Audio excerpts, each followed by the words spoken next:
നമ്മുടെ ശരീരത്തിനകത്ത് ഓടുന്ന രക്തം ഒന്നാണ് അല്ലേ?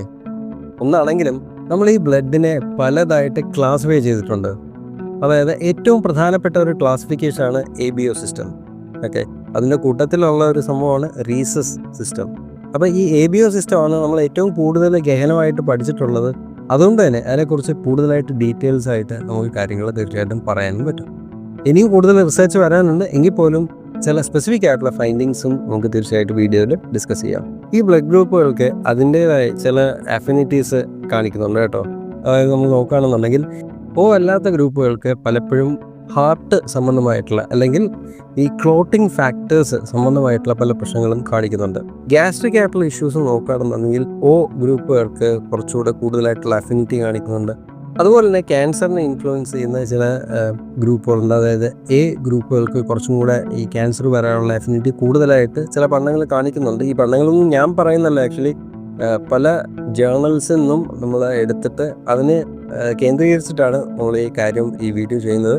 അപ്പോൾ അതിൻ്റെ എല്ലാം ലിങ്ക് കാര്യങ്ങൾ അതിൻ്റെ റെഫറൻസുകൾ തീർച്ചയായും ഞാൻ താഴെ അറ്റാച്ച് ചെയ്യുന്നതാണ്. ഇത് വളരെ ചെറിയൊരു വീഡിയോ ആണ്. അതായത് ബേസിക് ആയിട്ട് നമുക്ക് ഒരു നോളജ് കിട്ടാൻ വേണ്ടിയുള്ളൊരു ശ്രമമാണ്, ഒരു പരിശ്രമമാണ്. തീർച്ചയായിട്ടും നിങ്ങൾക്ക് ഇഷ്ടപ്പെടുന്നത് തീർച്ചയായും നിങ്ങൾ ലൈക്ക് ചെയ്യുക. ക്യാൻസറിൻ്റെ കാര്യം പറയാമെന്നുണ്ടെങ്കിൽ ഇപ്പം പാൻക്രിയാറ്റിക് ക്യാൻസർ പോലുള്ള സംഭവങ്ങൾ ഗ്രൂപ്പ് ആയിട്ടുള്ള ആൾക്കാർക്ക് സാധാരണയെക്കാട്ടി ഒരല്പം കൂടെ ബാക്കിയുള്ള ഗ്രൂപ്പുകൾ കമ്പയർ ചെയ്യുമ്പം അല്പം കൂടെ കൂടുതലായിട്ട് കാണിക്കുന്നുണ്ട്. അതുപോലെ ഇമ്മ്യൂണിറ്റിയുടെ കാര്യം പറയാമെന്നുണ്ടെങ്കിൽ ഗ്രൂപ്പ് ആയിട്ടുള്ള ആൾക്കാർക്ക് സാധാരണ അല്പം കൂടെ കൂടുതൽ ഇമ്മ്യൂണിറ്റി ഉള്ളതായിട്ട് കാണിക്കുന്നുണ്ട്. എസ്പെഷ്യലി കോവിഡ് പോലത്തെ വൈറസുകൾക്ക് എതിരായിട്ട് അല്പം കൂടി ഇമ്മ്യൂണിറ്റി കൂടുതലായിട്ട് കാണിക്കുന്നുണ്ട്. ഇനി വളരെ പ്രധാനപ്പെട്ട ഒരു കാര്യമാണ് പ്രഗ്നൻസി. ഈ സമയത്ത് അമ്മയുടെ ഗ്രൂപ്പും കുട്ടിയുടെ ഗ്രൂപ്പും ഏതാണോ അതിൽ വരുന്ന വ്യത്യാസം അനുസരിച്ച് ഒരുപക്ഷെ ഇമ്മ്യൂൺ റിയാക്ഷൻ ഉണ്ടാവും. ഈ റീസസ് ഫാക്ടറാണ് നമ്മുടെ ഒരു ബ്ലഡ് ഗ്രൂപ്പിന് പോസിറ്റീവും നെഗറ്റീവായിട്ട് നമ്മൾ രേഖപ്പെടുത്തുന്നത്. റീസസ് ഫാക്ടർ ഉണ്ടെങ്കിൽ അത് പോസിറ്റീവും ഇല്ല എങ്കിൽ നെഗറ്റീവുമായിട്ടാണ് നമ്മൾ രേഖപ്പെടുത്തുന്നത്.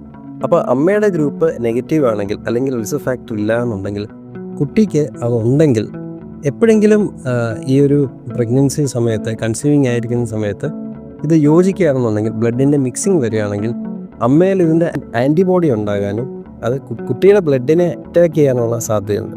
അത് കുട്ടിയുടെ ഡെത്തിലാണ് പലപ്പോഴും അത് അവസാനിക്കുക. അതുകൊണ്ട് അത് വളരെ സീരിയസ് ആയിട്ടുള്ള കണ്ടീഷനാണ്. അപ്പോൾ അതിനായിട്ട് ഇൻസ്റ്റായിട്ടുള്ള ഇഞ്ചക്ഷനും കാര്യങ്ങളൊക്കെ അവൈലബിൾ ആണ്. തീർച്ചയായിട്ടും അതും വളരെ പ്രാക്ടിക്കലി വളരെ ഇമ്പോർട്ടൻ്റ് ആണ്, പ്രധാനമാണ്. സോ ഇത് വളരെ ചെറിയൊരു വീഡിയോ ആയിരുന്നു.